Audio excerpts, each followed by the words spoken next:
What's good, guys? Fantasy Joe back here with our Week 11 wide receiver rankings, half point PPR as always. Before I jump into it, make sure you hit that subscribe button down below to stick around for all the good content. Playoff trade targets coming tomorrow, so you're going to check that out. Another thing you're going to want to check out um, the channel, like, comment, subscribe. Yeah, if you have any fantasy questions, you can just put them down in the comment section down below, and I'll respond as always. Start sits, trade advice, whatever you need. Let's hop into these rankings. So at 1, Tyreek Hill against Dallas. I think this matchup is just going to be an absolute shootout, and I want pieces. Tyreek Hill being the chief piece amongst those, no pun intended. But yeah, you're playing Tyreek Hill, you're playing Devante Adams.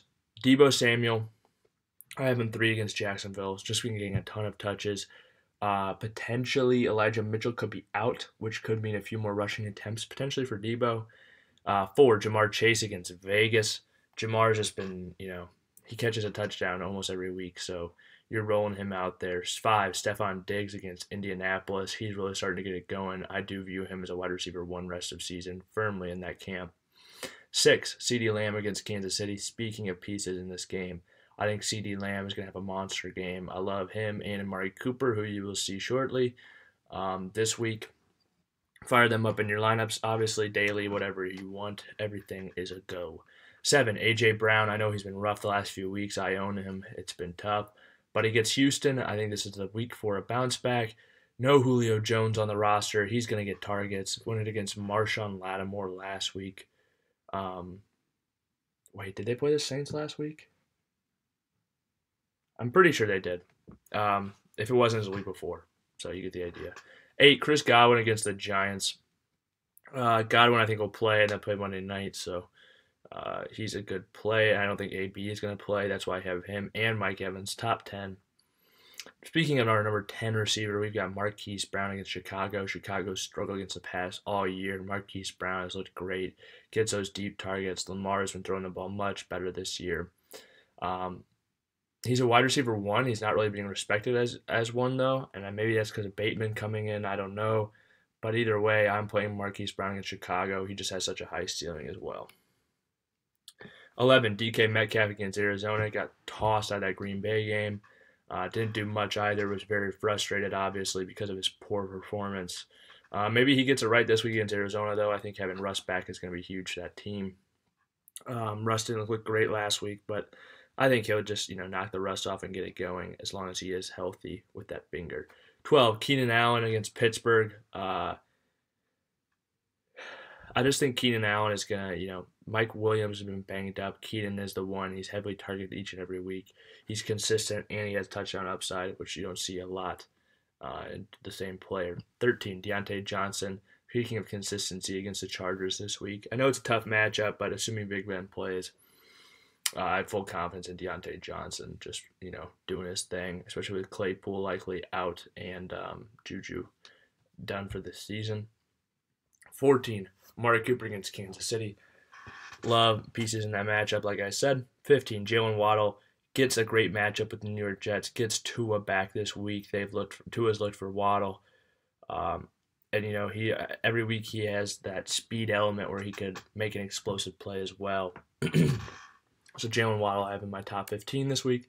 16, Tyler Lockett against Arizona. No one's helped more by Russell Wilson being back than Tyler Lockett. 17, DeAndre Hopkins against Seattle. I don't know if he plays. They might give him another week with the Kyler Murray injury and them having a bye next week. I could very easily see them resting him, giving him another week, and getting right for the playoffs. 18, DJ Moore against the Washington football team. I know it's been bad lately, but hopefully he gets a quarterback upgrade in Cam Newton, and Washington is horrible against wide receivers. I think DJ Moore could have a good game this week. If he doesn't have a good game this week, Cam Newton looks bad. We're really starting to run out of hope and time with DJ Moore then.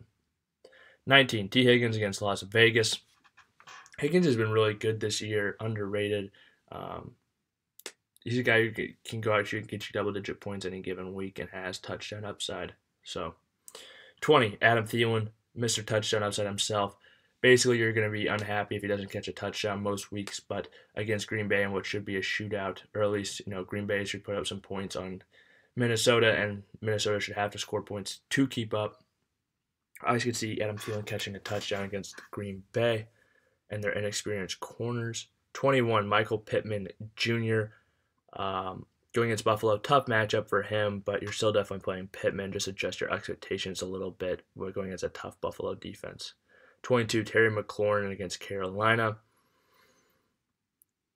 Terry's been a little disappointing lately, but you're still playing him. I just adjust expectations for him. 23, Hunter Renfrow against Cincinnati. He's been the guy to benefit target-wise from the departure of Ruggs. So especially in PPR leagues, he gets a definite bump. These are half-point PPR rankings, of course. 24, Corey Davis, excellent matchup for him against Miami. It'll be interesting to see who Joe Flacco targets. I think that is another element, though.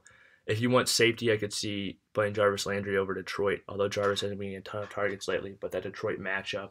And I do think the targets will come back to Jarvis. I think it's more of a flash in the pan that he hasn't got them lately.